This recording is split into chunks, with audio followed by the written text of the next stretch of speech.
It's good to be with you again here at Southwest Conference. South west കോൺഫറൻസിൽ ഒരു പ്രാവശ്യം കൂടെ കടന്നു വരുവാനായിട്ടിടയായതിൽ ഞാൻ സന്തോഷിക്കുന്നു. I think the last time I was with you was when you gathered at Baylor University. കഴിഞ്ഞ പ്രാവശ്യം ഞാൻ നിങ്ങളുടെ മധ്യത്തിലേക്ക് കടന്നു വന്നത് ബെയ്ലർ യൂണിവേഴ്സിറ്റിയിൽ conference നടന്നപ്പോഴാണ്. The year that the Detroit Red Wings beat the Dallas hockey team. What's their name? Stars, that's it. ഏറ്റവും ലാസ്റ്റിൽ ഞാൻ ഇവിടേക്ക് കോൺഫറൻസിനായിട്ട് കടന്നു വന്നത് ഡിട്രോയിറ്റ് റെഡ് വിങ്സ് ഡാലസിലെ സ്റ്റാർസിനെ തോൽപ്പിച്ച സമയത്താണ്. And this year you might know neither team is in the finals. നിങ്ങൾക്കറിയാം team ഇന്ന് ഫൈനൽസിലാണ്. No, neither one is. അവർ രണ്ടുപേരും ഫൈനൽസിലില്ല. But that is just in passing. അത് കടന്നുപോയ ഒരു കാര്യമാണ്. If you forgot that after the weekend, I will not be offended. ആ കാര്യം നിങ്ങൾ ഈ വീക്കെൻഡിന് ശേഷം മറന്നുപോയാൽ തീർച്ചയായിട്ടും എനിക്ക് യാതൊരു പ്രയാസം ഉണ്ടാകുകയില്ല.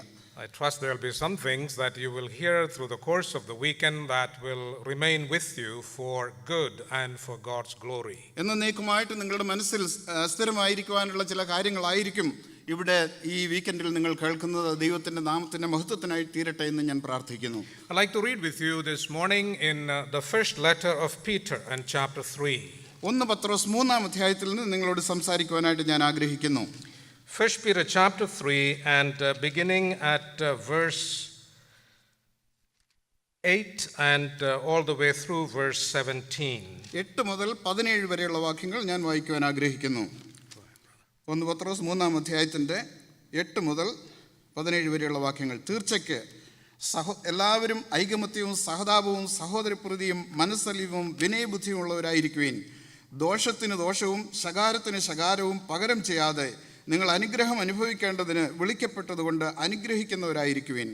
ജീവനെ ആഗ്രഹിക്കുകയും ശുഭകാലം കാണുവാൻ ഇച്ഛിക്കുകയും ചെയ്യുന്നവൻ ദോഷം ചെയ്യാതെ തൻ്റെ നാവിനെയും വ്യാജം പറയാതെ അധരത്തെയും അടക്കിക്കൊള്ളട്ടെ. അവൻ ദോഷം വിട്ടകന്ന് ഗുണം ചെയ്യുകയും സമാധാനം അന്വേഷിച്ച് പിന്തുടരുകയും ചെയ്യട്ടെ. കർത്താവിൻ്റെ കണ്ണ് നീതിമാന്മാരുടെ മേലും അവൻ്റെ ചെവി അവരുടെ പ്രാർത്ഥനയ്ക്കും തുറന്നിരിക്കുന്നു. എന്നാൽ കർത്താവിൻ്റെ മുഖം ദുഷ്പ്രവൃത്തിക്കാർക്ക് പ്രതികൂലമായിരിക്കുന്നു. നിങ്ങൾ നന്മ ചെയ്യുന്നതിൽ ശുഷ്കാന്തിയുള്ളവരാകുന്നുവെങ്കിൽ നിങ്ങൾക്ക് ദോഷം ചെയ്യുന്നവനാര്? നീതി നിമിത്തം കഷ്ടം സഹിക്കേണ്ടി വന്നാൽ നിങ്ങൾ ഭാഗ്യവാന്മാർ. അവരുടെ ഭീഷണത്തിങ്കിൽ ഭയപ്പെടുകയും കലങ്ങുകയും അരുത്. എന്നാൽ ക്രിസ്തുവിനെ നിങ്ങളുടെ ഹൃദയങ്ങളിൽ കർത്താവായി വിശുദ്ധീകരിക്കുവിൻ. നിങ്ങളിലുള്ള പ്രത്യാശയെക്കുറിച്ച് ന്യായം ചോദിക്കുന്ന ഏവനോടും സൗമ്യതയും ഭയഭക്തിയും പൂണ്ട് പ്രതിവാദം പറയുവാൻ എപ്പോഴും ഒരുങ്ങിയിരിക്കുവിൻ. ക്രിസ്തുവിൽ നിങ്ങൾക്കുള്ള നല്ല നടപ്പിനെ ദുഷിക്കുന്നവർ നിങ്ങളെ പഴിച്ച് പറയുന്നതിൽ ലജ്ജിക്കേണ്ടതിന് നല്ല മനസ്സാക്ഷിയുള്ളവരായിരിക്കുവിൻ. നിങ്ങൾ കഷ്ടം സഹിക്കണം എന്ന് ദൈവഹിതമെങ്കിൽ തിന്മ ചെയ്തിട്ടല്ല നന്മ ചെയ്തിട്ട് സഹിക്കുന്നത് ഏറ്റവും നന്ന്. Let us commend our time to the Lord once again. Our God and our Father, we pray that you would help us this morning to think and to speak well of the Lord Jesus. We pray that the words of our mouths and the meditations of our hearts would be pleasing to Thee. In the name of the Lord Jesus Christ. Amen. Amen. The topic that we are going to consider this morning is about being ready to give a reason for the hope that is within us. നമ്മളിലുള്ള പ്രത്യാശയെക്കുറിച്ച് ന്യായം ചോദിക്കുന്ന ഏവരോടും നമ്മുടെ പ്രത്യാശയെക്കുറിച്ച് സൗമ്യതയും ഭക്തിയും പൂണ്ട് പ്രതിവാദം ചെയ്യുവാൻ നാം ഒരുങ്ങിയിരിക്കേണ്ടത് എങ്ങനെയാണെന്നുള്ള വിഷയമാണ് ഇന്ന് രാവിലെ സംസാരിക്കാൻ പോകുന്നത്. And Peter gives it to us as a command. അതൊരു കൽപ്പനയായിട്ട് അപ്പോസ്തലനായ പത്രോസ് നമുക്ക് നൽകി തന്നിരിക്കുന്നു. So we can be certain that it has nothing to do with gift. അത് കൃപാവരങ്ങളെ കുറിച്ചുള്ള ഒരു കാര്യമല്ല എന്നുള്ളത് കാര്യത്തിൽ നമുക്ക് ഉറപ്പുണ്ട്. Last night our brother Nate reminded us that being a witness for the Lord Jesus, being ready to preach the gospel, has nothing to do with giftedness. കർത്താവായ യേശുക്രിസ്തുവിനെ കുറിച്ച് നാം സാക്ഷിക്കുന്നത് കൃപാവരവുമായിട്ട് യാതൊരു ബന്ധവുമില്ല എന്ന് നമ്മുടെ സഹോദരൻ നെയ്റ്റ് ഇന്നലെ ഇവിടെ പറയുകയുണ്ടായി. It is part and parcel of being a believer in the Lord Jesus Christ. കർത്താവായ യേശുക്രിസ്തുവിൽ ഉള്ള ഒരു വിശ്വാസിയുടെ ജീവിതത്തിൽ അനിവാര്യമായിട്ടിരിക്കുന്ന ഒരു കാര്യമാണത്. If this is a matter of gift, ഇതൊരു കൃപാവരമാണെങ്കിൽ then there will not be a command about that. അതിനെക്കുറിച്ച് ഒരു കൽപ്പന ഉണ്ടാകുമായിരുന്നില്ല. Because gift is given, it is not commanded. ആ ഗിഫ്റ്റ് എന്ന് പറയുന്നത് അല്ലെങ്കിൽ കൃപാവരം എന്ന് പറയുന്നത് നൽകി തന്നിരിക്കുന്നതാണ്, ഒരു കൽപ്പനയല്ലാതെ. But this is a command എന്നാൽ ഇത് ഒരു കൽപ്പനയാണ്. enjoined upon every believer in the Lord Jesus. കർത്താവായ യേശു ക്രിസ്തുവിലുള്ള സകല വിശ്വാസികൾക്കും നൽകിയിരിക്കുന്ന ഒരു കൽപ്പന. And in the second chapter of 1 Peter, we won't turn to read it. 1 പത്രോസ് 2-ാം അധ്യായത്തിൽ There is a very key verse that I think is important for the entire book. ഈ പുസ്തകത്തിന് മുഴുവനും നിയോജ്യമായിട്ടിരിക്കുന്ന ഒരു പ്രത്യേക വിഷയമുണ്ട്. Where Peter reminds the Christians that they are a chosen generation. ആ വിശ്വാസികളായിട്ടുള്ളവർ ഒരു തിരഞ്ഞെടുക്കപ്പെട്ട ജാതി ആണെന്ന് പത്രോസ് They are a പറഞ്ഞു. royal priesthood. അവരൊരു രാജകീയ പുരോഹിത വർഗമാണ്. And a royal priesthood. അവരൊരു രാജകീയ പുരോഹിത വർഗം. And they are called out to declare the excellencies of the Lord Jesus. മാത്രമല്ല കർത്താവിന്റെ വിളിച്ചവന്റെ സൽഗുണങ്ങളെ ഘോഷിക്കുവാൻ തക്കവണ്ണം തിരഞ്ഞെടുക്കപ്പെട്ട ഒരു കൂട്ടം ആളുകളാണ്. We have a new identity in the Lord Jesus. കർത്താവായ യേശുക്രിസ്തുവിൽ ഒരു പുതിയ ഐഡന്റിറ്റി നമുക്കുണ്ട്. We are a people of God. ദൈവത്തിന്റെ ജനമാണ് നാം. And we have responsibility to God as priests to worship him. പുരോഹിതന്മാരെന്ന നിലയിൽ ദൈവത്തെ ആരാധിക്കുവാനായിട്ടുള്ള ഒരു ഉത്തരവാദിത്വം നമുക്കുണ്ട്. And as royal priests, we have the responsibility to declare the excellencies of the one who called us out of darkness into his marvelous light. ഒരു രാജകീയ പുരോഹിത വർഗം എന്ന നിലയിൽ അന്ധകാരത്തിൽ അത്ഭുത പ്രകാശത്തിലേക്ക് നമ്മെ കൊണ്ടുവന്ന കർത്താവിന്റെ സൽഗുണങ്ങളെ ഘോഷിക്കുവാനായിട്ടുള്ള ഒരു കടപ്പാട് നമുക്കുണ്ട്. And therefore, അതുകൊണ്ട് the things commanded are related to that identity in the Lord Jesus. കർത്താവായ യേശുക്രിസ്തുവിലുള്ള നമ്മുടെ താതാത്മ്യത്തെക്കുറിച്ച് സംസാരിക്കുവാനായിട്ട് അത് അനുയോജ്യമായ ഒരു വിഷയമാണ്. So when we think of giving a reason for the hope within us, അതുകൊണ്ട് നമ്മളിലുള്ള ആ പ്രത്യാശയെക്കുറിച്ച് പ്രതിവാദം പറയുവാനായിട്ട് ആവശ്യമായി വരുമ്പോൾ it is because of our identity in Christ. കർത്താവായ യേശുക്രിസ്തുവുമായിട്ട് നമുക്കുള്ള താതാത്മ്യം കൊണ്ടാണ് അത് അനുയോജ്യമായിട്ടിരിക്കുന്നത്. And it is to declare his excellence. മാത്രമല്ല കർത്താവിന്റെ മഹത്വത്തെക്കുറിച്ച് മറ്റുള്ളവരോട് പ്രഖ്യാപിക്കുവാനായിട്ടാണ് അത് നൽകിയിരിക്കുന്നത്. So when we have done an adequate job of declaring that reason, ആ കാരണം മറ്റുള്ളവരോട് നാം പ്രഖ്യാപിക്കുമ്പോൾ the effect is not, boy, he sure can make an argument, you know. ആ പ്രത്യേകമായിട്ടുള്ള കാര്യം അതിനെക്കുറിച്ച് നമുക്ക് വാദിക്കുവാനായിട്ട് കഴിയും. But the real effect is there is something about the man that lets me know something about the Lord Jesus. കർത്താവായ യേശുക്രിസ്തുവിനെ സംബന്ധിച്ചുള്ള ഒരു കാര്യമാണ്. ആ കാര്യത്തെക്കുറിച്ച് നമുക്ക് ചിന്തിക്കാം. And you will notice that the whole epistle is dealing with suffering Christians. വിശ്വാസികളുടെ കഷ്ടതകളെ കുറിച്ചാണ് ഈ അധ്യായത്തിലൊക്കെയും പറയുന്നത്. And from the beginning on, there is much talked about suffering in the life of the Christian. ആരംഭം മുതൽ തന്നെ ഈ പുസ്തകത്തിൽ വിശ്വാസികൾക്കുള്ള കഷ്ടതകളെക്കുറിച്ച് പരിശോധനകളെക്കുറിച്ച് നാം കാണുന്നു. And even the passage that we read talks about suffering by the will of God. ദൈവത്തിന്റെ ഹിതപ്രകാരമുള്ള പരിശോധനയെക്കുറിച്ച് നാം വായിച്ച ഭാഗത്തുണ്ട്. And in the midst of such suffering, we have the responsibility and the opportunity to give a reason for the hope that is within us. ഈ പരിശോധനയുടെ മധ്യത്തിൽ തന്നെ നമ്മോട് ചോദ്യം ചോദിക്കുന്നവരോട് അല്ലെങ്കിൽ ന്യായം ചോദിക്കുന്നവരോട് സൗമ്യതയും ഭയഭക്തിയോടും കൂടി പ്രതിവാദം ചെയ്യുവാനായിട്ടുള്ള ഒരു അവസരം കൂടി നമുക്ക് ദൈവം നൽകി തന്നിരിക്കുന്നു. And Peter argues that we do that by having a special relationship to Jesus Christ. കർത്താവായ യേശുക്രിസ്തുവുമായിട്ടുള്ള ഒരു പ്രത്യേക ബന്ധത്തിന്റെ അടിസ്ഥാനത്തിലാണ് നാം അത് ചെയ്യുവാനായിട്ട് കഴിയുന്നത്. He says you do it by sanctifying the Lord as Christ in your heart. നമ്മുടെ ഹൃദയങ്ങളിൽ നല്ല മനസാക്ഷിയോടുകൂടി കർത്താവിനെ പ്രസാദിപ്പിക്കുവാനായിട്ടാണ് നാം അത് ചെയ്യുന്നത്. And that idea of the lordship of Christ is already introduced in chapter 2. കർത്താവായ യേശുക്രിസ്തുവിന്റെ കർത്തൃത്വത്തെക്കുറിച്ച് 2-ാം അധ്യായത്തിൽ തന്നെ ഇവിടെ സംസാരിച്ചു കഴിഞ്ഞതാണ്. And in chapter 2, 2-ാം അധ്യായത്തിൽ and in verse 13, 13-ാമത്തെ വാക്യത്തിൽ he says, submit yourselves to every ordinance of man for the Lord's sake. സകല മനുഷ്യ നിയമത്തിനും കർത്താവിൻ നിമിത്തം കീഴടങ്ങുവീനെന്ന് നാം കാണുന്നു. And then he begins to talk about how in civic affairs the believer needs to be submissive. വിശ്വാസികളായിട്ടുള്ള ആളുകൾ എങ്ങനെ മാനുഷികമായ ഭരണത്തിന്റെ കീഴിൽ കീഴടങ്ങിയിരിക്കണമെന്നുള്ളത് പിന്നീട് പറയുന്നു. It's not because you agree with everything that the government is doing. Government ചെയ്യുന്ന എല്ലാ കാര്യങ്ങളോടും നമ്മൾ യോജിക്കുന്നു എന്നതിന്റെ പേരിലല്ല.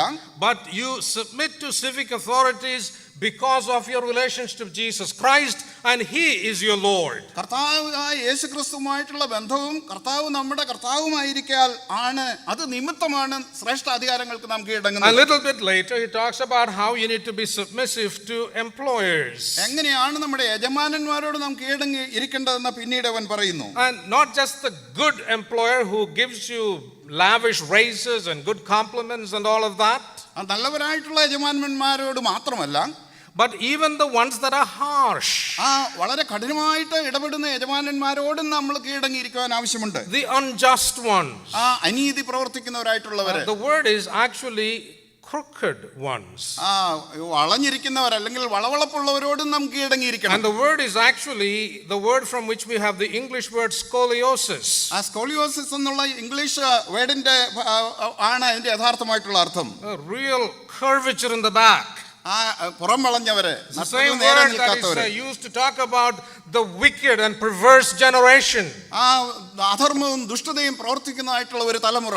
So anybody has a boss like that? അങ്ങനെയുള്ള യജമാനന്മാരെ നിങ്ങൾക്ക് ആർക്കെങ്കിലും ഉണ്ടോ? Peter says, for the Lord's sake you be submissive to that employer. അങ്ങനെയുള്ള യജമാനന്മാർക്കും കർത്താവിൻ നിമിത്തം കീഴടങ്ങിയിരിക്കുവാനായിട്ട് അപ്പോസ്തലനായ പൗലോസ് ഉത്ബോധിപ്പിക്കുന്നു. And then if you come into chapter 3, മൂന്നാം അധ്യായത്തിലേക്ക് നാം കടന്നു വരുന്നു. wives are commanded to be submissive to their husband. ഭാര്യമാര് ഭർത്താക്കന്മാർക്ക് കീഴടങ്ങിയിരിക്കണം എന്ന് കാണുന്നു. Now you're going to say, now come on brother, stop meddling, you know. നിങ്ങൾ ഒരുപക്ഷെ സഹോദരൻ ആ വിഷയം സംസാരിക്കണ്ട. But it is there. എന്നാൽ ദൈവത്തിന്റെ വചനത്തിൽ അതുണ്ട്. And it is not even to just your good gentlemanly husbands that Peter is talking about. വളരെ നല്ലവരും അതുപോലെ തന്നെ മാന്യമായിട്ടുള്ള നിങ്ങളുടെ ഭർത്താക്കന്മാരെ കുറിച്ച് അല്ല പത്രോസ് പറയുന്നത്. He is in this situation talking about a believer who happens to be married to an unbelieving husband. ഒരു അവിശ്വാസിയായിട്ടുള്ള ഭർത്താവിന് എപ്രകാരം കീഴടങ്ങിയിരിക്കണമെന്ന് സഹോദരിമാരോട് പറയുകയാണ്. Even for the unbelieving husband, you godly sisters, you be submissive as to the Lord. കർത്താവിനെന്ന പോലെ അവിശ്വാസികളായിട്ടുള്ള ഭർത്താക്കന്മാരുള്ള ഭാര്യമാരും കർത്താവിന് നിമിത്തം അവർക്ക് കീഴടങ്ങിയിരിക്കണം. And I want to submit this morning that all of this is part of giving a reason for the hope that is within us. ഈ കാര്യങ്ങളെല്ലാം നമ്മളിലുള്ള പ്രത്യാശയെക്കുറിച്ച് പ്രതിവാദം പറയുന്നവരോട് സംസാരിക്കുവാനായിട്ട് നമുക്ക് നൽകി തന്നിരിക്കുന്നതാണ്. In the section 3:1-7, മൂന്നാം അധ്യായത്തിന്റെ 1 മുതൽ 7 വരെയുള്ള ഭാഗത്ത് Peter actually says to the sister, അവിടെ സഹോദരിമാരോട് സംസാരിക്കുകയാണ്. when you are submissive as unto the Lord, കർത്താവിനെന്ന പോലെ നിങ്ങൾ ഭർത്താക്കന്മാർക്ക് കീഴടങ്ങുമ്പോൾ, by your good behavior, നിങ്ങളുടെ നല്ല നടപ്പ് കൊണ്ട് you may be able to win your unbelieving husband without a word. ഒരു വാക്ക് പോലും പറയാതെ അവിശ്വാസിയായ ഒരു ഭർത്താവിനെ കർത്താവിന് വേണ്ടി നേടുവാനായിട്ട് നിങ്ങൾക്ക് കഴിയും. And sometimes we turn it around, don't we? We have a lot of words and not enough good behavior. നമുക്ക് പലപ്പോഴും അധികം വാക്കുകളുണ്ട്, എന്നാൽ നല്ല നടപ്പില്ല. And Peter is saying, just cut out the words. ആ വാക്കുകൾ നമുക്ക് മാറ്റിവെക്കാമെന്നാണ് പത്രോസ് പറയുന്നത്. But you see to behaving in a godly way. ദൈവത്തിന് അനുയോജ്യം, കർത്താവിന് യോജ്യമായ വിധത്തിൽ നിർമ്മലമായ നടപ്പ് നടക്കണമെന്നാണ് ഇവിടെ പറയുന്നത്. And trust God to use your behavior as something that He can use to bring about transformation. Maybe your husband might be won without a word. ഒരു വാക്കുപോലും പറയാതെ നിങ്ങളുടെ നിർമ്മലമായിട്ടുള്ള നടപ്പ് കണ്ടിട്ട് അവൻ കർത്താവിലേക്ക് കടന്നു വരുവാനായിട്ട് രൂപാന്തരം പ്രാപിക്കുവാനായിട്ട് ഇടയായിത്തീരും. And from verse 8 onwards, Peter talks about the lordship of Christ, certainly in church relationships. 8-ാം വാക്യം മുതൽ സഭയോടുള്ള ബന്ധത്തിൽ അപ്പോസ്തലനായ പത്രോസ് സംസാരിക്കുന്നു. And also in the everyday life of the believer. ഒരു വിശ്വാസിയുടെ ദൈനംദിന ജീവിതത്തെക്കുറിച്ചും അവിടെ പറഞ്ഞിരിക്കുന്നു. And the charge that he gives is, you sanctify the Lord as Christ in your heart. നിങ്ങളുടെ ഹൃദയങ്ങളിൽ ക്രിസ്തുവിനെ കർത്താവായി വിശുദ്ധീകരിക്കുവിനെന്ന് നാം അവിടെ കാണുന്നു. Now when we think about giving a reason for the hope, നമ്മളിലുള്ള പ്രത്യാശയെക്കുറിച്ച് മറുപടി പറയുക എന്ന് പറഞ്ഞാൽ, we often think of it as something that happens outwardly. ഒരുപക്ഷെ പുറമേ ഉള്ള കാര്യമാണെന്ന് നാം ചിന്തിക്കാം. You know, you might have a debate at an auditorium and you're giving a reason for the hope that is within you. ഒരു ഓഡിറ്റോറിയത്തിൽ നിങ്ങളിലുള്ള പ്രത്യാശയെക്കുറിച്ച് മറ്റുള്ളവരോട് പ്രതിവാദം ചെയ്യുവാൻ തുനിയുക എന്ന് Or you വിചാരിക്കുക. may be at the water fountain at the office and you're giving somebody a reason for the hope within you. അല്ലെങ്കിൽ ഓഫീസിലെ water ഫൗണ്ടന്റെ അടുക്കൽ നിങ്ങളായിരിക്കുമ്പോൾ ഒരാളോട് ഇങ്ങനെ സംസാരിക്കുകയും വാദിക്കുകയും ചെയ്യുക. That is the outward aspect. അതാണ് പുറമേയുള്ള കാര്യം. But before you do the outward thing, എന്നാൽ അത് ചെയ്യുന്നതിന് മുമ്പായിട്ട് Peter says you got to do something inward. എന്നാൽ നിങ്ങളുടെ ഉള്ളിൽ ചില കാര്യങ്ങൾ സംഭവിക്കണമെന്ന് പത്രോസ് പറയുന്നു. Sanctify the Lord as Christ നിങ്ങളുടെ ഹൃദയങ്ങളിൽ കർത്താവിനെ വിശുദ്ധീകരിക്കുക. and do it in your heart. അത് നിങ്ങളുടെ ഹൃദയത്തിൽ നടക്കേണ്ട ഒരു കാര്യമാണ്. It's a heart job. അത് ഹാർട്ടിന്റെ ഒരു പ്രവൃത്തിയാണ്. It's an inside job. അത് ഉള്ളിൽ നടക്കേണ്ട ഒരു It's കാര്യമാണ്. something that happens inside out. ആ അകമേ നിന്ന് പുറത്തേക്ക് വരേണ്ട ഒരു കാര്യമാണത്. Our brother Brian reminded us yesterday afternoon about the importance of making sure that our profession has got substance to it. ആ നമ്മുടെ പൂർണ്ണത എന്നുള്ളതിനെ ചില Profession, നമ്മുടെ ഔദ്യോഗികമായിട്ടുള്ള കാര്യങ്ങൾക്ക് ചില പ്രത്യേകതകൾ ഉണ്ടായിരിക്കണമെന്ന് സഹോദരൻ ബ്രയൻ ഇന്നലെ So പറയുകയുണ്ടായി. if you profess yourself to be a Christian, നാം ഒരു വിശ്വാസിയാണെന്ന് അഭിമാനിക്കുന്നുവെങ്കിൽ പറയുന്നുവെങ്കിൽ then there should be substance internally that corresponds to that claim. ആ അവകാശവാദത്തിന് അനുസരണമായിട്ടുള്ള കാതലായിട്ടുള്ള ഒരു കാര്യം നമുക്കുണ്ടായിരിക്കണം. So if you're going to do the giving of the reason outwardly, നമ്മുടെ പ്രത്യാശയെക്കുറിച്ച് പുറമേ നാം മറ്റുള്ളവരോട് പറയുകയാണെങ്കിൽ there ought to be an inward reality of Christ being Lord. ക്രിസ്തു കർത്താവാണെന്നുള്ള ഒരു വലിയ യാഥാർത്ഥ്യം നമ്മുടെ ഉള്ളിൽ ബോധ്യമായിരിക്കണം. For us to be able to recognize His holiness, എങ്കിൽ മാത്രമേ കർത്താവിന്റെ വിശുദ്ധിയെ നമുക്ക് തിരിച്ചറിയുവാനായിട്ട് കഴിയുകയുള്ളൂ. to recognize that we are actually His temple in whom He takes up residence. കർത്താവ് വസിക്കുന്ന ഈ ശരീരം കർത്താവിന്റെ മന്ദിരമാണെന്ന് ആ ബോധ്യം എങ്കിൽ മാത്രമേ ഉണ്ടാകുകയുള്ളൂ. He set us apart from the world, didn't He? ഈ ലോകത്തിൽ നിന്ന് കർത്താവ് നമ്മെ വേർതിരിച്ചു. He separated us out. നമ്മെ കർത്താവ് വേർതിരിച്ചു. We have by Him sanctification. കർത്താവ് ആണ് നമ്മളെ വിശുദ്ധീകരിച്ചത്. He is our sanctification. ക്രിസ്തു തന്നെ നമ്മുടെ വിശുദ്ധീകരണമാണ്. Now we have to sanctify Him in our hearts. കർത്താവിനെ നമ്മുടെ ഹൃദയങ്ങളിൽ കർത്താവായി വിശുദ്ധീകരിക്കുവാനെന്ന് ഇവിടെ നാം കാണുന്നു. To set Him apart. അങ്ങനെ വേർതിരിഞ്ഞിരിക്കുവാനായിട്ട് കഴിയും. To set Him apart as the object of our affection. എങ്കിൽ മാത്രമേ കർത്താവിനെ നമുക്ക് ആസ്വദിക്കുവാനായിട്ട് കഴിയുകയുള്ളൂ. To set Him apart as the object of our devotion. നമ്മുടെ ആരാധനയുടെ അഭിനന്ദനത്തിന്റെ മാനദണ്ഡമായിട്ട് കർത്താവിനെ കാണുവാൻ എങ്കിൽ മാത്രമേ കഴിയുകയുള്ളൂ. To set Him apart as the object of our love. നമ്മുടെ സ്നേഹത്തിന്റെ വിഷയം കർത്താവായിരിക്കും. When He is set apart, കർത്താവിനെ നാം വിശുദ്ധീകരിക്കുമ്പോൾ, കർത്താവിന് വേണ്ടി നാം വേർതിരിയുമ്പോൾ, when He is, in the words of Paul in Colossians, when He is preeminent. കർത്താവ് സകലത്തിനും മുമ്പനാകേണ്ടതിനെന്ന് കൊലോസ്യ ലേഖനത്തിൽ നാം കാണുന്നു. And that is serious, you know. തീർച്ചയായിട്ടും അത് ഗൗരവതരമായിട്ടുള്ള ഒരു വിഷയമാണ്. We sometimes put that up in our meeting rooms. നമ്മുടെ മീറ്റിംഗ് റൂമുകളിൽ ആ വാക്യം നാം എഴുതി വെക്കാറുണ്ട്. That He might have preeminence. അവൻ സകലത്തിനും മുമ്പനാകേണ്ടതിന്. And He should have preeminence in the church. തീർച്ചയായിട്ടും സഭയിൽ കർത്താവ് മുമ്പനായിരിക്കണം. But He ought to have preeminence in the personal, individual life of the believer. എന്നാൽ ഒരു വിശ്വാസിയുടെ വ്യക്തിപരമായ ജീവിതത്തിലും കർത്താവ് ഏറ്റവും മുമ്പനായിരിക്കണം. Someone once observed that the Lord Jesus Christ is present in all believers. സകല വിശ്വാസികളിലും കർത്താവിന്റെ സാന്നിധ്യം ഉണ്ട് എന്ന് ചിലർ പറയാറുണ്ട്. And then in some He is not only present but He is also prominent.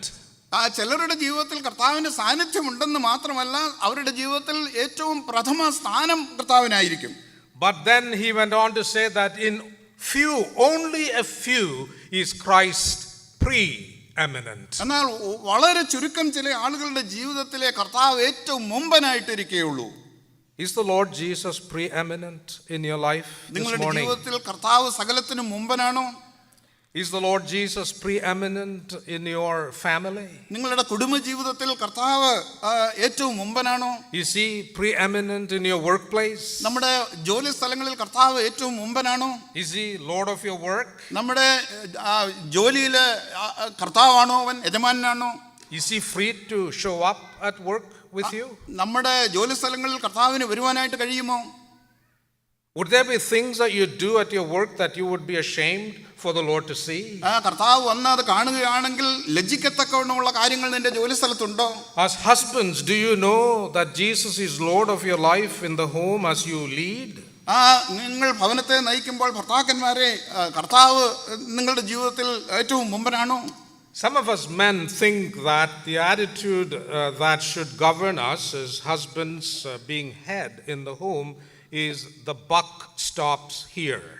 ഭർത്താക്കന്മാര് ഭവനത്തിലെ തലവൻ എന്ന് പറയുമ്പോൾ അവിടെയാണ് അതിന്റെ അവസാനമെന്നാണ് ചില ഭർത്താക്കന്മാർ ചിന്തിക്കുന്നത്. I have news for you. ഞാൻ നിങ്ങളോട് ഇങ്ങനെ പറയട്ടെ, the buck doesn't stop with you. നിങ്ങളിൽ ആ കാര്യം അവസാനിക്കുന്നില്ല. If you're going to have authority in the home, നിങ്ങളുടെ ഭവനത്തിൽ നിങ്ങൾ തലവന്മാരാണെങ്കിൽ you need to have authority over you. നിങ്ങളുടെ മീതെയും ഒരു അതോറിറ്റി, ഒരു യജമാനൻ ഉണ്ടെന്ന് നിങ്ങൾ മനസ്സിലാക്കണം. Because when the husband begins to exercise authority without being under authority, അധികാരത്തിന് കീഴിൽ അല്ലാതെ ഭർത്താക്കന്മാർ നേതൃസ്ഥാനം ഭവനത്തിൽ വെളിപ്പെടുത്തുകയാണെങ്കിൽ, what you have in the home is tyranny.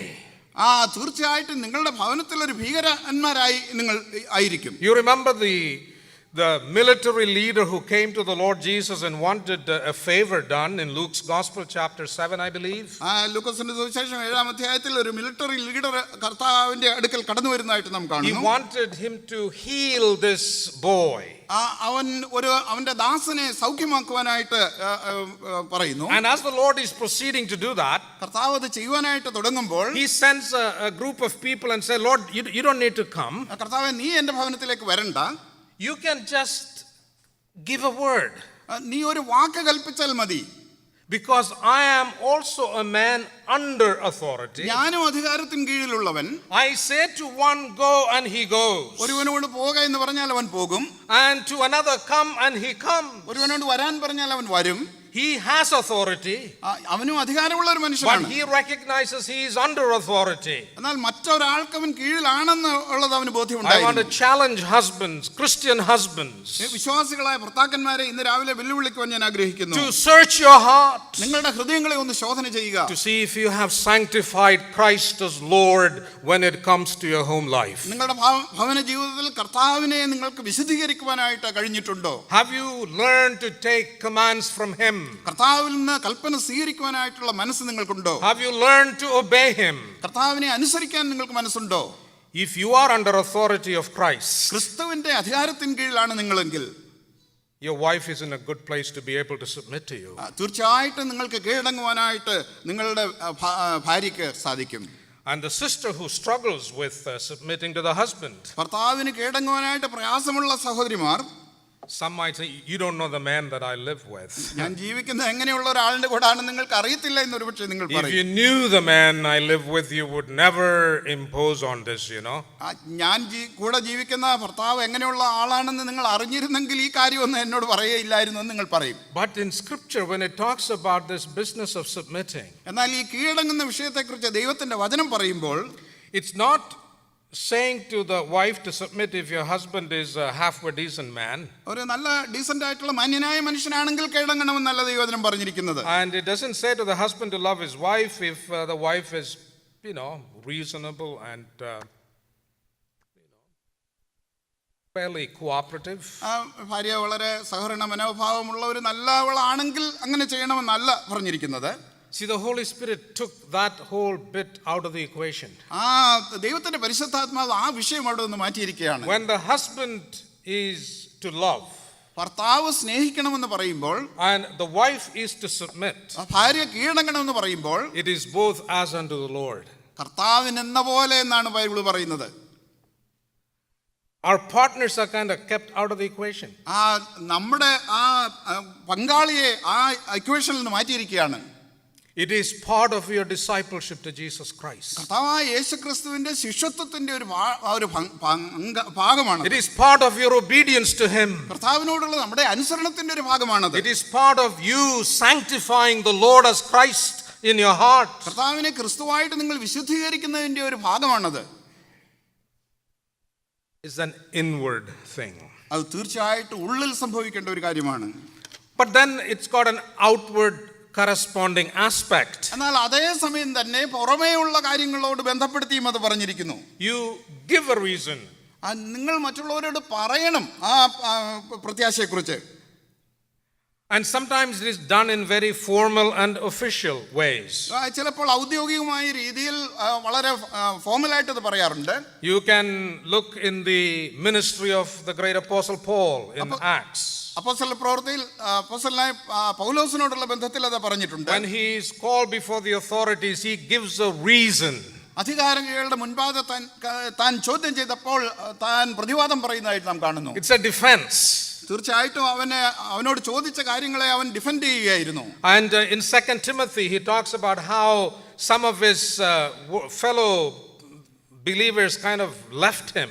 ചില കൂട്ട സഹോദരന്മാർ അവനെ വിട്ടിട്ട് പോയി എന്ന് നാം തിമോഥെയോസിന്റെ ലേഖനത്തിൽ കാണുന്നു. And he says, in my first answer no one stood with me.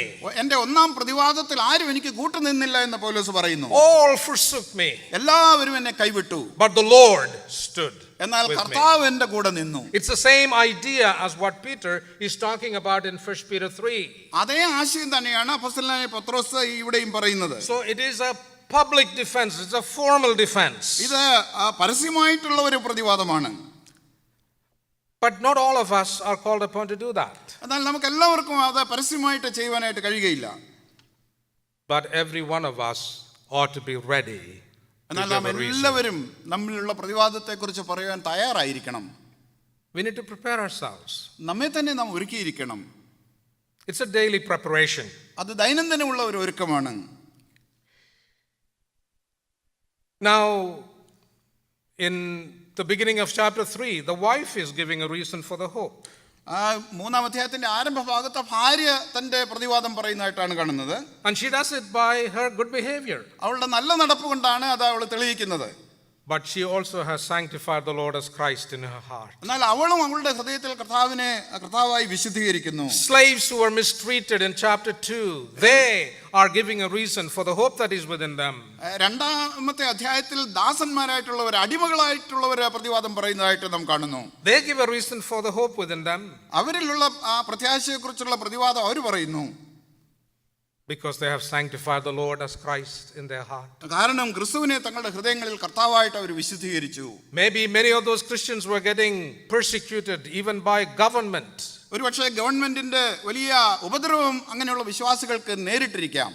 Political authorities, രാഷ്ട്രീയക്കാരായിട്ടുള്ള people losing their lives, ജീവിതം നഷ്ടപ്പെട്ടുകൊണ്ടിരിക്കുന്ന families getting separated, കുടുംബങ്ങളെ വേർപെടുന്നവർ, people getting disinherited, അവകാശങ്ങളൊക്കെ നഷ്ടപ്പെടുന്ന ആളുകൾ, all kinds of things happening, but they are declaring, they are giving a reason for the hope within them because they have sanctified the Lord as Christ in their hearts. ക്രിസ്തുവിനെ തങ്ങളുടെ ഹൃദയങ്ങളിൽ കർത്താവായിട്ട് വിശുദ്ധീകരിച്ചത് കൊണ്ട് ഇങ്ങനെയുള്ള പ്രശ്നങ്ങളിൽ കൂടി കടന്നു പോകുന്നവർക്കും പ്രതിവാദം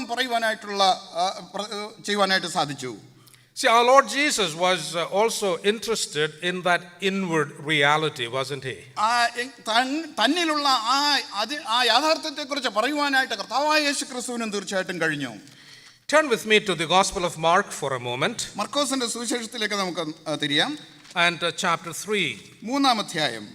Here we have the account of the Lord Jesus calling some to him and his plan to send them out as apostles.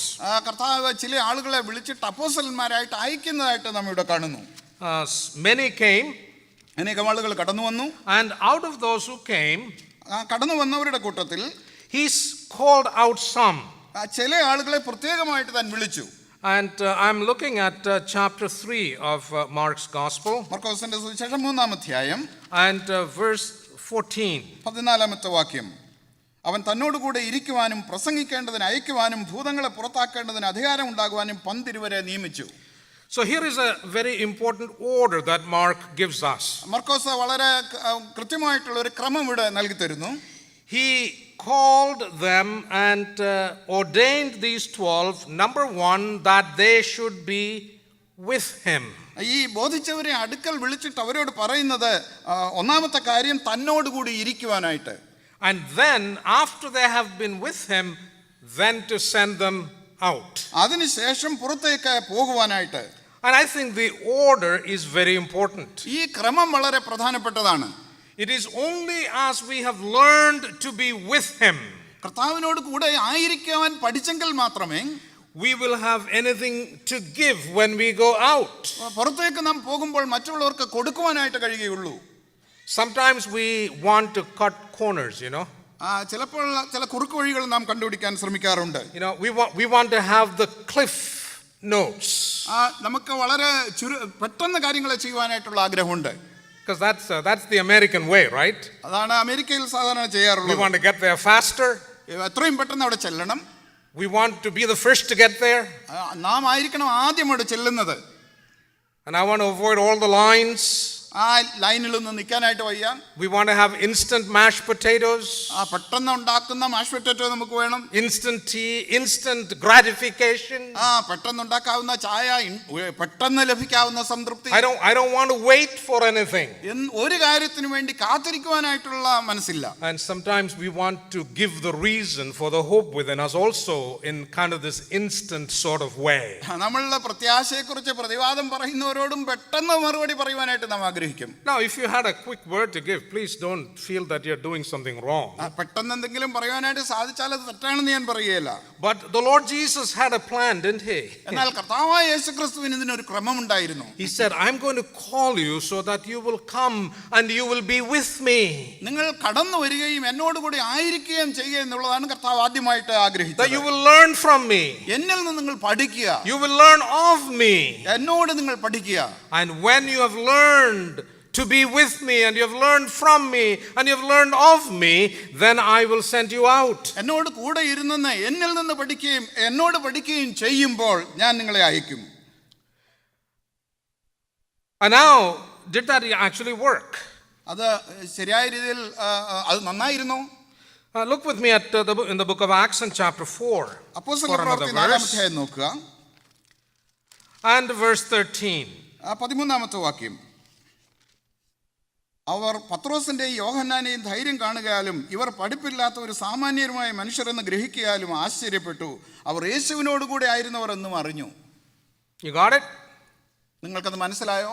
His purpose, Mark tells us, was that they should be with him. Markose പറഞ്ഞു കർത്താവിനോട് കൂടി ഇരിക്കുവാനായിട്ട് അവൻ വിളിച്ചു. And then to send them out so that they could preach. പ്രസംഗിക്കുവാനായിട്ട് കർത്താവ് അവിടെ നിന്ന് അവരെ അയച്ചു. And as the apostles went out, അപ്പോസ്തലന്മാർ ഇങ്ങനെ പുറപ്പെട്ടു പോയപ്പോൾ, and they boldly proclaimed the reason for the hope within them. അവരുടെ പ്രത്യാശയെക്കുറിച്ച് ധൈര്യത്തോടു കൂടി പ്രതിവാദം പറയുവാനായിട്ട് അവർക്ക് സാധിച്ചു. And people took notice of what? ആളുകൾക്കത് മനസ്സിലായി. That they were really up on their apologetics. അവർക്ക് വേദശാസ്ത്രത്തിൽ വളരെ പാണ്ഡിത്യമുണ്ടെന്നാണ് അവർ മനസ്സിലാക്കിയത്. Now, please, if you have books on apologetics, read them with all your heart. പ്രതിവാദത്തെക്കുറിച്ചുള്ള പുസ്തകങ്ങളൊക്കെ നിങ്ങൾ വായിക്കുകയും അറിയുകയും ചെയ്യുന്നുണ്ടെങ്കിൽ അത് ഒരിക്കലും തെറ്റല്ല. But the thing that they took notice of was this. എന്നാൽ ഇതാണ് ആളുകൾ കാണുവാനായിട്ട് കഴിഞ്ഞത്. They heard these apostles give out the reason for the hope within them. അപ്പോസ്തലന്മാർ അവരിലുള്ള പ്രത്യാശയെക്കുറിച്ച് പ്രതിവാദം പറയുന്നത് ആളുകൾ കണ്ടു. They took notice that these poor, uneducated, common folk, they were with Jesus. ഇവർ പഠിപ്പില്ലാത്ത ഒരു സാമാന്യരുമായ മനുഷ്യരെന്ന് ഗ്രഹിക്കാൻ ആശ്ചര്യപ്പെട്ട ഇവർ യേശുവിനോട് കൂടി ആയിരുന്നുവെന്ന് മനസ്സിലാക്കി. That's an inward thing. തീർച്ചയായിട്ടും അത് ആന്തരികമായിട്ട് നടന്ന ഒരു കാര്യമാണ്. That is the thing of the heart. അത് ഹൃദയത്തിൽ നിന്ന് വന്ന ഒരു കാര്യമാണ്. That's something that God does within the believer. ഒരു വിശ്വാസിയുടെ ഉള്ളിൽ കർത്താവ് ചെയ്യുന്ന കാര്യമാണിത്. Christ in you. കർത്താവായ യേശുക്രിസ്തു നിങ്ങളിൽ. The hope of glory. മഹത്വത്തിന്റെ പ്രത്യാശയായ ക്രിസ്തു. Have you ever thought about that? അതിനെക്കുറിച്ച് നിങ്ങൾ ചിന്തിച്ചിട്ടുണ്ടോ? Colossians, Paul talks about it in chapter 1. Don't need to turn there. കൊലോസ്യ ലേഖനം 1-ാം അധ്യായത്തിൽ അതിനെക്കുറിച്ച് പറയുന്നുണ്ട്. Christ in you, the hope of glory. മഹത്വത്തിന്റെ പ്രത്യാശയായ ക്രിസ്തു നിങ്ങളിൽ ഇരിക്കുന്നു. Now we know that the Lord Jesus, after his resurrection, he ascended back to the Father. ആ പുനരുത്ഥാനത്തിന് ശേഷം പിതാവിന്റെ അടുക്കലേക്ക് കർത്താവ് കയറിപ്പോയി എന്ന് നാം കാണുന്നു. And he is now home in glory with the Father. പിതാവിനോട് കൂടി മഹത്വത്തിൽ താൻ ഇന്ന് ആയിരിക്കുന്നു. And we are looking for him to return where? From heaven. ആ സ്വർഗ്ഗത്തിൽ നിന്ന് അവൻ പ്രത്യക്ഷനാകുവാനായിട്ട് നാം കാത്തിരിക്കുന്നു. It appears that the Lord Jesus has two homes right now. കർത്താവ് തന്റെ ഭവനത്തിലാണ് ഇപ്പോൾ ഇരിക്കുന്നത്. He has two homes. കർത്താവിന് രണ്ട് ഭവനങ്ങളുണ്ട്. I come from Michigan right now. ഞാൻ ഇപ്പോൾ മിഷിഗനിൽ നിന്നാണ് വരുന്നത്. There are a lot of lakes up there, and a lot of people have two homes. ധാരാളം ലേക്കുകൾ അവിടെയുണ്ട്. പല വിശ്വാസികൾക്കും രണ്ട് ഭവനങ്ങളുണ്ട് അവിടെ. Not Vishwasi, but everybody. അവിടുത്തെ ദേശവാസികൾക്ക് രണ്ട് വീടുകളുണ്ട്. One is their regular home. ഒന്ന് അവരുടെ സാധാരണ ഭവനം. And then they have their vacation, their summer home. ഒരു വെക്കേഷൻ ഭവനം കൂടി അവർക്കുണ്ട്. But the Lord Jesus has two homes. കർത്താവിന് രണ്ട് ഭവനമുണ്ട്. Heaven. ഒന്ന് സ്വർഗം. And then the heart of the believer. രണ്ട് വിശ്വാസികളുടെ ഹൃദയം. Christ in you, the hope of glory. മഹത്വത്തിന്റെ പ്രത്യാശയായ ക്രിസ്തു നിങ്ങളിൽ ഇരിക്കുന്നു. Sanctify the Lord as Christ in your heart. ക്രിസ്തുവിനെ കർത്താവായി നിങ്ങളുടെ ഹൃദയങ്ങളിൽ വിശുദ്ധീകരിക്കുക. He has made your heart and mine his home. തന്റെ ഭവനമാക്കി നമ്മുടെ ഹൃദയങ്ങളെ കർത്താവ് തീർത്തു. I wonder what it is like for him to occupy my heart. കർത്താവ് നമ്മുടെ ഹൃദയങ്ങളിൽ ഇരിക്കുക എന്ന് പറഞ്ഞാൽ എന്താണ്? There are some places I'm sure you travel and you stay with people. നിങ്ങൾ ചില സ്ഥലങ്ങളിലേക്ക് യാത്ര ചെയ്ത് പോകുമ്പോൾ ചിലരോട് കൂടി താമസിക്കും. And you just love to be there, അവിടെ ആയിരിക്കുന്നത് നിങ്ങൾക്ക് വളരെ സന്തോഷമായിരിക്കും. The hospitality is wonderful. അവരുടെ ആതിഥ്യ മര്യാദകളൊക്കെ വളരെ മനോഹരമാണ്. And they're just fun people. തീർച്ചയായിട്ടും വളരെ രസികരായിട്ടുള്ള ആളുകൾ. Food is good. അവരുടെ ഭക്ഷണം നല്ലതാണ്. They make you very comfortable. നിങ്ങൾക്ക് വളരെ സുഖമായിട്ട് അവിടെ കഴിയാം. And then you also land in some places. ചില സ്ഥലങ്ങളിൽ നിങ്ങൾ പോകുമ്പോൾ you just cannot wait to get out. എങ്ങനെങ്കിലും അവിടെ നിന്ന് കടന്നു പോയാൽ മതി എന്നാണ് നിങ്ങളുടെ വിചാരം. None of you here, of course. തീർച്ചയായിട്ടും ഇവിടെയുള്ള ആരുമല്ല. But just imagine if Christ has made his home in my heart. കർത്താവ് നമ്മുടെ ഹൃദയത്തിൽ വസിക്കുന്നു എന്ന് വിചാരിക്കുക. How comfortable is he? കർത്താവിന് എത്ര സുഖമായിട്ട് അവിടെ വസിക്കുവാൻ കഴിയും. Are there things in our hearts that really crowd him out? വളരെയധികം കാര്യങ്ങൾ തിങ്ങി നിറഞ്ഞ ഒരു ഹൃദയത്തിൽ കർത്താവിന് ഇടുക്കമായിരിക്കുമോ? How much of the world is in it? ആ ഹൃദയത്തിൽ എത്രമാത്രം ലോകം പ്രവേശിച്ചിട്ടുണ്ട്. Our brother Brian brought that to our attention also yesterday afternoon. കഴിഞ്ഞ ദിവസം ഉച്ച കഴിഞ്ഞ് നമ്മുടെ സഹോദരൻ ബ്രയൻ ആ വിഷയത്തെക്കുറിച്ച് സംസാരിക്കുകയുണ്ടായി. Because the world is really at enmity with him. ഈ ലോകം കർത്താവുമായിട്ട് എതിരായിട്ട് ഇരിക്കുന്നു. My friendship with the world എൻ്റെ ലോകവുമായിട്ടുള്ള സഖിത്വം does something that is very hard for him because he and the world are at enmity. കർത്താവും ലോകവുമായിട്ട് ശത്രുതയിലായിരിക്കുന്നത് കൊണ്ട് നമ്മുടെ ഹൃദയത്തിൽ ലോകമുണ്ടെങ്കിൽ കർത്താവിന് എത്ര ഇടുക്കമായിരിക്കും. He said the world hates me. ഈ ലോകം എന്നെ പകയ്ക്കുന്നു എന്ന് കർത്താവ് പറഞ്ഞു. Because I am not of this world. ഞാൻ ഈ ലോകത്തിൽ നിന്നുള്ളവനല്ല. He is from the other world. He is from the real world. അവൻ യഥാർത്ഥമായിട്ടുള്ള മറ്റേ ലോകത്തിൽ നിന്നുള്ളവനാണ്. It is to the real world that we are going. യഥാർത്ഥ ലോകത്തിലേക്കാണ് നാമും കടന്നു പോകുന്നത്. So this world and he, they are at constant enmity. അതുകൊണ്ട് ഈ ലോകവും കർത്താവും തമ്മിൽ തുടർമാനമായിട്ടുള്ള ശത്രുതയിലാണ്. Do we in essence tell him, you've got to just, this is the best I can do. You got to just put up with it, കർത്താവേ നീ ഇത് സഹിക്കണം, ഇതാണ് എനിക്ക് ചെയ്യാൻ കഴിയുന്ന ഏറ്റവും നല്ലതെന്ന് നാം പറയാറുണ്ടോ? My heart is his home. എൻ്റെ ഹൃദയം കർത്താവ് വസിക്കുന്ന സ്ഥലമാണ്. Peter says, if I want to be ready to give a reason for the hope within me, അപ്പോസ്തലനായ പത്രോസ് പറയുകയാണ്, എന്നിലുള്ള പ്രത്യാശയെക്കുറിച്ച് പ്രതിവാദം ആരെങ്കിലും ചോദിക്കുകയാണെങ്കിൽ I need to sanctify him, the Lord Jesus, as Lord and Christ in my heart. ക്രിസ്തുവിനെ എൻ്റെ ഹൃദയത്തിൽ കർത്താവായിട്ട് ഞാൻ വിശുദ്ധീകരിക്കണം. And then to move back a little bit to chapter 3 again, where we were, of 1 Peter. 1 പത്രോസ് 3-ാം അധ്യായത്തിലേക്ക് നമുക്ക് മടങ്ങി വരാം. Sanctify the Lord as Christ, and be ready to give a reason for the hope within you. അവിടെ പറയുകയാണ്, ക്രിസ്തുവിനെ നിങ്ങളുടെ ഹൃദയങ്ങൾ കർത്താവായിട്ട് വിശുദ്ധീകരിക്കുക. So we need to know what the hope is. നമ്മിലുള്ള പ്രത്യാശ എന്താണെന്ന് നാം അറിഞ്ഞിരിക്കണം. We need to know what the gospel is. സുവിശേഷം എന്താണെന്ന് നാം അറിഞ്ഞിരിക്കണം. We need to be clear about the gospel. സുവിശേഷത്തെക്കുറിച്ച് വ്യക്തമായിട്ടുള്ള ഒരു അറിവ് നമുക്കുണ്ടായിരിക്കണം. We need to think about the gospel that saved us. നമ്മെ രക്ഷിച്ച സുവിശേഷത്തെക്കുറിച്ച് നാം ചിന്തിക്കണം. I wonder when it was last that you did that. എന്നാണ് നിങ്ങളുടെ ജീവിതത്തിൽ ഏറ്റവും ഒടുവിലായിട്ട് അത് ചെയ്തതെന്ന് അറിയുവാൻ ഞാൻ ആഗ്രഹിക്കുന്നു. When you really thought about the day that the Lord saved you. കർത്താവ് നമ്മെ രക്ഷിച്ച ആ ദിവസം. And what came together, what you heard, what you believed. എന്താണ് നിങ്ങൾ കേട്ടത്, എന്താണ് നിങ്ങൾ വിശ്വസിച്ചത്? To be clear about the gospel. ആ കർത്താവിന്റെ സുവിശേഷത്തെക്കുറിച്ച് വ്യക്തമായിട്ട് അറിയുവാൻ ശ്രമിച്ച ദിവസം. You need to be clear about the gospel as the New Testament presents it. ആ പുതിയ നിയമം നമുക്ക് നൽകി തരുന്നത് പോലെ അതേ ആശയത്തിൽ നാം അത് മനസ്സിലാക്കണം. And you need to be clear about your own testimony of how you came to appropriate it. എങ്ങനെയാണത് നമുക്ക് സ്വായത്തമാക്കുവാൻ കഴിഞ്ഞതെന്നുള്ളതിനെ കുറിച്ചുള്ള ബോധ്യം നമുക്കുണ്ടായിരിക്കണം. Because there is a lot of confusion about the gospel these ഈ days. സുവിശേഷത്തെക്കുറിച്ച് വളരെയധികം വാഗ്വാദങ്ങൾ ഈ നാളുകളിലുണ്ട്. Even in evangelical pulpits. ആ സുവിശേഷ വിഹിത സഭകളിലെ പുൾപിറ്റുകളിൽ തന്നെ അങ്ങനെയുള്ള സംശയങ്ങളുണ്ട്.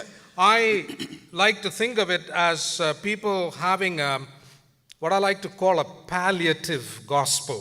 ആ സുവിശേഷത്തെക്കുറിച്ച് ശരിയായ രീതിയിൽ ബോധ്യമില്ലാത്തവർ സംസാരിക്കുന്ന ഒരു സംസാരം. In the medical field, there is a special discipline called palliative medicine. Palliative medicine എന്ന് പറയുന്ന ഒരു പ്രത്യേക വിഭാഗം മെഡിസിൻ ഉണ്ട്. This is the kind of medical care that is given to people in end stages of life. അവരുടെ ജീവിതത്തിന്റെ അന്ത്യകാലങ്ങളിൽ ആളുകൾക്ക് ലഭിക്കുന്ന ശുശ്രൂഷകളാണ് പാലിയേറ്റീവ് കെയറിൽ ലഭിക്കുന്നത്. Cancer or other problems. ഒരുപക്ഷെ ക്യാൻസർ ആയിരിക്കാം, അതുപോലെയുള്ള മറ്റ് മാരക രോഗങ്ങളായിരിക്കാം. And the idea is that there is nothing more that can be done to really help them. ഇനി വളരെയധികം കാര്യങ്ങളൊന്നും അവർക്ക് വേണ്ടി ചെയ്യാനായിട്ടില്ല. They're not going to get better. അവരെ സുഖം പ്രാപിക്കാനായിട്ട് പോകുന്നില്ല. But you just want to keep them comfortable. എന്നാൽ അവരുടെ അന്ത്യനാളുകൾ സുഖകരമായ രീതിയിൽ അവർ കഴിയണം. And there's many a place where preaching goes on Sunday after Sunday and people feel good. നമ്മുടെ സഭകളിൽ ആഴ്ചതോറും അനേക പ്രസംഗങ്ങൾ കേട്ട് സുഖകരമായി കഴിയുന്ന വിശ്വാസികളുണ്ട്. But they never heard the gospel. എന്നാൽ യഥാർത്ഥത്തിൽ അവർ സുവിശേഷം കേട്ടിട്ടില്ല. You know, we have talks about how to manage stress. നമുക്കുള്ള ആ സ്ട്രെസ്സിനെ എങ്ങനെയാണ് മാനേജ് ചെയ്യുന്നതിനെ കുറിച്ചുള്ള അറിവ് നമുക്കുണ്ട്. How to improve your marriage. നമ്മുടെ വിവാഹ ബന്ധം എങ്ങനെ നന്നാക്കാനായിട്ട് സാധിക്കും. How to live debt free. ആ കടമില്ലാതെ ജീവിക്കാൻ എങ്ങനെ കഴിയും. How to manage your anger. നിങ്ങളുടെ കോപത്തെ എങ്ങനെ നിങ്ങൾക്ക് നിയന്ത്രിക്കാനായിട്ട് കഴിയും. How to get over addictions. ഏതെങ്കിലും കാര്യങ്ങൾക്ക് അടിമകളായിട്ടുണ്ടെങ്കിൽ അതിൽ നിന്ന് എങ്ങനെ രക്ഷപ്പെടാൻ കഴിയും. Now, these are not bad things. ഇതൊന്നും ചീത്തയായിട്ടുള്ള കാര്യങ്ങളല്ല. But none of those things really constitutes the gospel. എന്നാൽ അതൊന്നും സുവിശേഷത്തിൽ പെടുന്ന കാര്യങ്ങളല്ല. The gospel may impact all of those areas. എന്നാൽ ആ സുവിശേഷത്തിനൊരു സ്വാധീനം ഈ ഏരിയയിലെല്ലാം ഉണ്ട്. But to speak about any one of those things and to think that we have preached the gospel and for the hearer to think that they have heard the gospel is a travesty. ഈ കാര്യങ്ങളെക്കുറിച്ച് എല്ലാം നാം സംസാരിക്കുകയും കേൾവിക്കാരത് കേൾക്കുകയും ചെയ്തിട്ട് അത് സുവിശേഷമാണെന്ന് വിചാരിക്കുന്നുവെങ്കിൽ തീർച്ചയായിട്ടും വളരെ ദുഃഖകരമായിട്ടുള്ള ഒരു കാര്യമാണത്.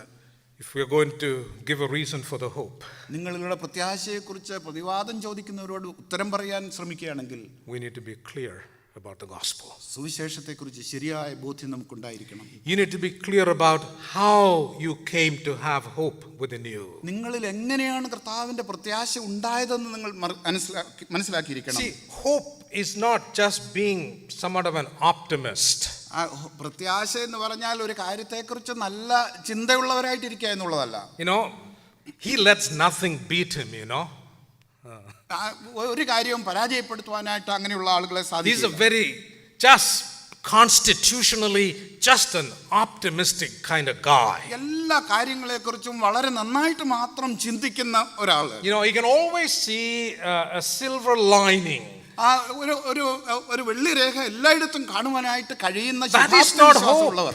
അങ്ങനെയുള്ള കാര്യങ്ങളാണ് ചിലരുടെ പ്രത്യാശ. That is like the student going into his exam and hoping that the things that he studied is going to show up on the test. ആ ഒരു സ്റ്റുഡന്റ് തന്റെ പരീക്ഷയ്ക്ക് പോകുമ്പോൾ താൻ പഠിച്ച കാര്യങ്ങളാണ് ചോദ്യം വരുന്നതെന്ന് ചിന്തിക്കുന്ന സ്റ്റുഡൻസ് ഉണ്ട്. That is not the hope that the New Testament talks about. എന്നാൽ ദൈവത്തിന്റെ വചനം, പുതിയ നിയമം പറയുന്ന പ്രത്യാശ അതല്ല.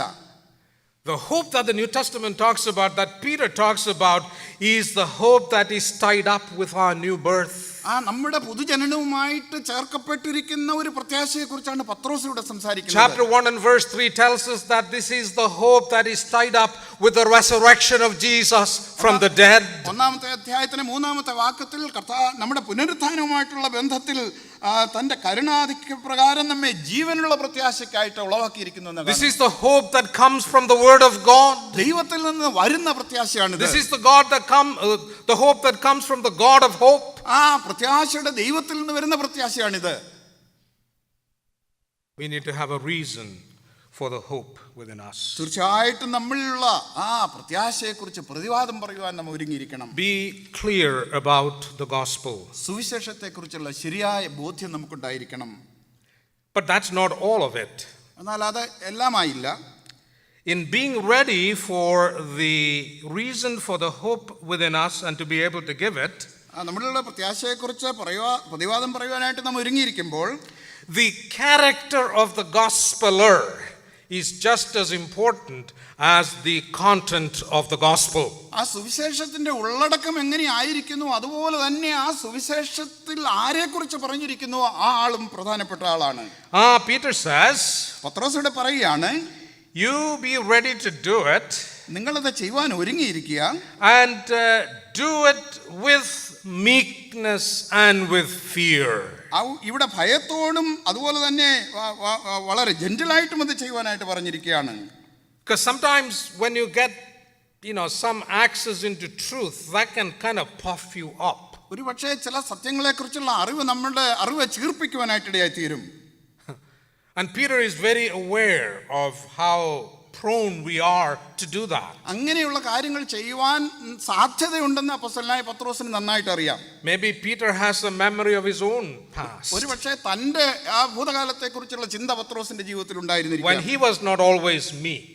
അവൻ എല്ലായ്പ്പോഴും സൗമ്യതയുള്ള ഒരാളായിരുന്നില്ല. He spoke and he spoke a lot. സംസാരിക്കുമായിരുന്നു, വളരെയധികം സംസാരിക്കുന്ന ഒരാളായിരുന്നു. And he would be bold enough to say things like, even if all of these other guys, they forsake, Lord, you can count on me, I am in all the way. മറ്റുള്ള എല്ലാവരും നിന്നെ വിട്ടാലും ഞാൻ നിന്നെ വിടുകയില്ല എന്ന് പറഞ്ഞ് നിന്നോട് കൂടെ മരിക്കാൻ പോലും ഞാൻ തയ്യാറാണെന്ന്. In fact, I want to make a trade. Instead of you dying, I want to die in your place, if that would avoid you, the Messiah, going to the cross. മശിഹ ക്രൂശിൽ പോകുന്നതിന് പകരമായിട്ട് നിനക്ക് പകരമായിട്ട് എനിക്ക് മരിക്കുവാനായിട്ടും മനസ്സുണ്ടെന്ന് പത്രോസ് പറയുന്നു. So Peter himself was not very meek at one point. തന്റെ ജീവിതത്തിന്റെ ചില രംഗങ്ങളിൽ താൻ സൗമ്യതയുള്ളവനായിരുന്നില്ല. But he spent time with the Lord Jesus. എന്നാൽ അവൻ കർത്താവിനോട് കൂടി സമയം ചെലവഴിച്ചു. Mark 3. മർക്കോസിന്റെ സുവിശേഷം 3-ാം അധ്യായം. And people took notice that he had been with Jesus. ഇവർ ക്രിസ്തുവിനോട് കൂടി ഉള്ളവരാണെന്ന് ആളുകൾക്ക് മനസ്സിലായി. Acts 4. അപ്പോസ്തല പ്രവൃത്തി 4-ാം അധ്യായം. And now he says to these Christians, അപ്പോസ്തലന്മാരായിട്ട് ചിലരെ അയച്ചു. And he says to these suffering Christians, ക്രിസ്തുവിൽ കഷ്ടം അനുഭവിക്കുന്ന വിശ്വാസികളെ കുറിച്ച് അവൻ അറിഞ്ഞു. And he is encouraging them. അവരെ അവൻ ഉത്സാഹിപ്പിക്കുകയാണ്. He is comforting them. അവരെ ആശ്വസിപ്പിക്കുകയാണ്. He is establishing them. അവരെ അവൻ ഉറപ്പിക്കുകയാണ്. He is settling them, restoring them. അവരെ പുനരുദ്ധരിക്കുകയും അതുപോലെ തന്നെ അവരെ വിശ്വാസത്തിൽ ഉറപ്പിക്കുകയും. Oh, be ready to give the reason for the hope within you with meekness. വളരെ സൗമ്യതയോടുകൂടി സാവധാനതയോടുകൂടി നിങ്ങളിലുള്ള പ്രത്യാശയെക്കുറിച്ച് ചോദിക്കുന്നവരോട് പ്രതിവാദം പറയാൻ ഒരുങ്ങിയിരിക്കുക. You know anybody who is meek? സൗമ്യതയുള്ള ആരെങ്കിലും നിങ്ങൾക്കറിയാമോ?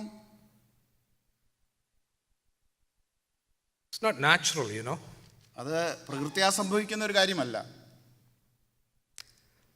But we do know of one who said, "Come to me." എൻ്റെ അടുക്കലേക്ക് കടന്നു വരിക എന്ന് പറഞ്ഞ ഒരാളിനെ നമുക്കറിയാം. Learn of me. എന്നിൽ നിങ്ങൾ പഠിക്കുക. Take my yoke upon you. എൻ്റെ നുകമേറ്റനോട് പഠിക്കുക. Learn of me, for my yoke is easy, my burden is light. എന്റെ ദുഃഖം മൃദുവും എന്റെ ഭാരം എന്റെ ചുമട് ലഘുവുമാകുന്നു എന്ന് കർത്താവ് പറഞ്ഞു. I am gentle, I am meek. ഞാൻ സൗമ്യതയും താഴ്മയുള്ളവരാണ്. So it's not just enough to know the facts. ഈ വസ്തുതകൾ അറിഞ്ഞിരുന്നാൽ മാത്രം പോരാ, but we need to learn him so that we can communicate it as he would. ക്രിസ്തുവിനെ നാം ശരിയായ രീതിയിൽ അറിഞ്ഞിരിക്കണം, എങ്കിൽ മാത്രമേ മറ്റുള്ളവരോട് പറയുവാനായിട്ട് നമുക്ക് സാധിക്കൂ. Do it with meekness. വളരെ സൗമ്യതയോടുകൂടി അത് ചെയ്യുക. What is your own personal discipline of time with the Lord? കർത്താവുമായിട്ട് നിങ്ങൾ സമയം ചെലവഴിക്കുന്ന കാര്യത്തിൽ എത്രമാത്രം ശിക്ഷണം നിങ്ങൾക്കുണ്ട്? Do you consider it a very important part of your daily life to learn from him? കർത്താവിൽ നിന്ന് പഠിക്കുവാനായിട്ടുള്ള ഈ കാര്യം നിങ്ങളുടെ ദൈനംദിന ജീവിതത്തിലെ ഒരു ശിക്ഷണമായിട്ട് ഇരിക്കുന്നുവോ? Some years ago I remember someone telling this little story. ചില വർഷങ്ങൾക്ക് മുമ്പ് ഒരാൾ പറഞ്ഞ ഒരു കഥ ഞാൻ ഓർക്കുന്നു. This happened in Europe. There was this very famous cathedral. ന്യൂയോർക്കിൽ ഒരു യൂറോപ്പിൽ ഒരു വളരെ പ്രസിദ്ധമായിട്ടുള്ള ഒരു കത്തീഡ്രൽ ഉണ്ടായിരുന്നു. With beautiful stained glass windows. Stain glass കൊണ്ടുള്ള ജനാലകൾ അതിനുണ്ടായിരുന്നു. Intricate artwork. വളരെ മനോഹരമായിട്ടുള്ള കരകൗശലങ്ങൾ അവിടെ ഉണ്ടായിരുന്നു. And of course, typical of a cathedral, there was also a large statue of Jesus. യേശുക്രിസ്തുവിന്റെ ഒരു വലിയ പ്രതിമയും കത്തീഡ്രലിൽ ഉണ്ടായിരുന്നു. With traffic coming through the building often. ബിൽഡിംഗിലേക്ക് അനേകം ആളുകൾ കടന്നു വന്നുകൊണ്ടിരുന്നു. Temperature changes, humidity and all of that. അതിനകത്തുള്ള ഊഷ്മാവ് താപനിലയൊക്കെ വ്യത്യാസം വരും. One day the head of the statue broke. ഒരു ദിവസം ആ പ്രതിമയുടെ തല മുറിഞ്ഞുപോയി. And it was just hanging. അതിങ്ങനെ തൂങ്ങി നിന്നു. And this caused great consternation to the board. അവിടെയുള്ള ആ ബോർഡിന് വലിയ പ്രശ്നമായിട്ട് അത്. What are we going to do with the head? ഈ തല എന്ത് നമുക്ക് ചെയ്യുവാനായിട്ട് കഴിയും? It would be very unbecoming for us to have a cathedral like this and have a statue with a broken head. ഇത്ര വലിയ ഒരു കത്തീഡ്രലിനകത്ത് തല മുറിഞ്ഞ ഒരു സ്റ്റാച്യൂയോട് വെക്കാനായിട്ട് കഴിയില്ല. And so an architect assembled a committee that was going to study what they could do about this. അതിനെക്കുറിച്ച് എന്ത് ചെയ്യുവാനായിട്ട് കഴിയുമെന്നുള്ള ചില ആളുകളെ കടന്നു വന്ന് അതിനെക്കുറിച്ച് സംസാരിക്കാൻ തുടങ്ങി. And after long deliberations they came up with a recommendation. വലിയ ഡിസ്കഷന് ശേഷമായിട്ട് ഒരു തീരുമാനമായിട്ട് വന്നു. They said we are not going to do anything. ഞങ്ങൾ ഒന്നും ചെയ്യാൻ പോകുന്നില്ല എന്ന് അവർ പറഞ്ഞു. But they put a sign right next to the statue. പ്രതിമയ്ക്ക് അടുത്തായിട്ട് ഒരു സൈൻ അവർ വെച്ചു. It read something like this. ഇങ്ങനെയാണ് അത് വായിച്ചത്. If you must see his face, you must get down on your knees. അവന്റെ മുഖം നിങ്ങൾക്ക് കാണണമെങ്കിൽ നിങ്ങൾ മുട്ടിന്മേൽ നിന്ന് നോക്കണം. Learn of me, he said.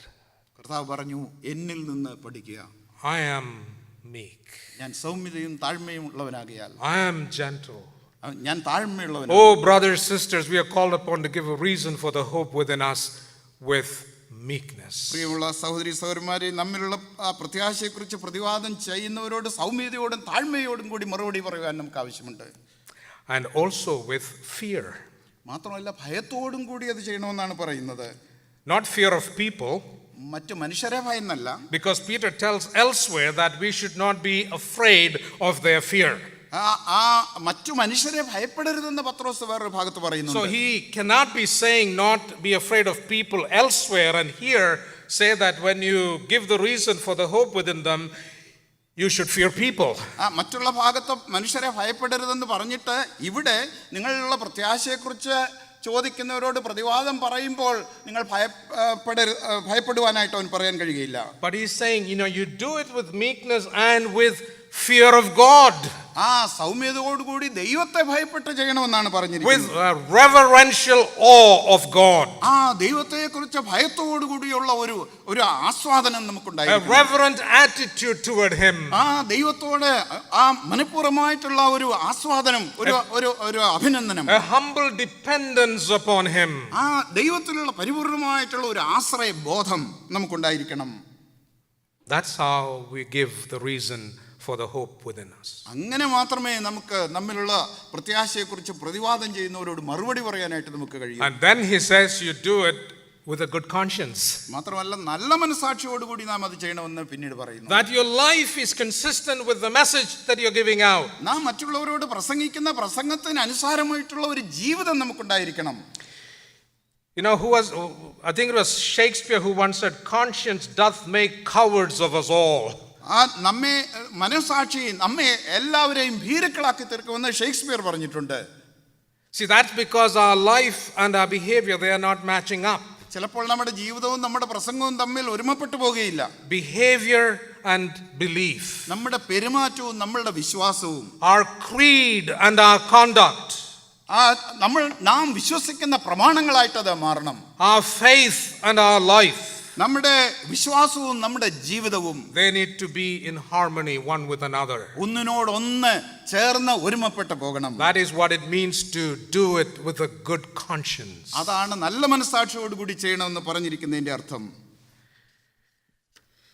And then as we conclude, one final thought. അവസാനമായിട്ട് നമുക്ക് എങ്ങനെ ചിന്തിക്കുവാൻ കഴിയും? We need to have the right words. ശരിയായിട്ടുള്ള വാക്കുകൾ നമുക്കുണ്ടായിരിക്കണം. Turn with me to the book of Isaiah for a few verses there as we close. നാം അവസാനിപ്പിക്കുന്നതിന് മുമ്പായിട്ട് യെശയ്യാവിന്റെ പുസ്തകത്തിലേക്ക് നമുക്ക് തിരിയാം. And verses 4 and 5. Chapter 50, I'm sorry. 50-ാം അധ്യായത്തിന്റെ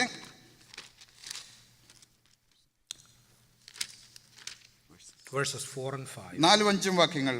അവിടെ നാം ഇങ്ങനെ കാണുന്നു. തളർന്നിരിക്കുന്നവരെ വാക്കുകൊണ്ട് താങ്ങുവാൻ അറിയേണ്ടതിന് യഹോവയായ കർത്താവ് എനിക്ക് ശിഷ്യന്മാരുടെ നാവ് തന്നിരിക്കുന്നു.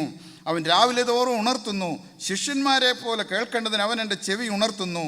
യഹോവയായ കർത്താവ് എൻ്റെ ചെവി തുറന്നു, ഞാനോ മറുത്തു നിന്നില്ല, പിന്തിരിഞ്ഞതുമില്ല. See, we need to learn from him. നാം കർത്താവിൽ നിന്ന് പഠിക്കണം. We not only learn attitudes and a disposition that is Christ-like, ആ ക്രിസ്തുവിനെ പോലുള്ള മനോഭാവങ്ങളും താല്പര്യങ്ങളും മാത്രമല്ല, but even the words that we speak. നാം സംസാരിക്കുന്ന വാക്കുകൾ പോലും He is willing to teach us, you know. കർത്താവ് നമ്മെ പഠിപ്പിക്കുവാനായിട്ട് തയ്യാറുള്ളവനാണ്. The Spirit of God, that faithful teacher, is within. ആ വിശ്വസ്തനായിട്ടുള്ള ഉപദേഷ്ടാവ് നമ്മിൽ ഉണ്ട്.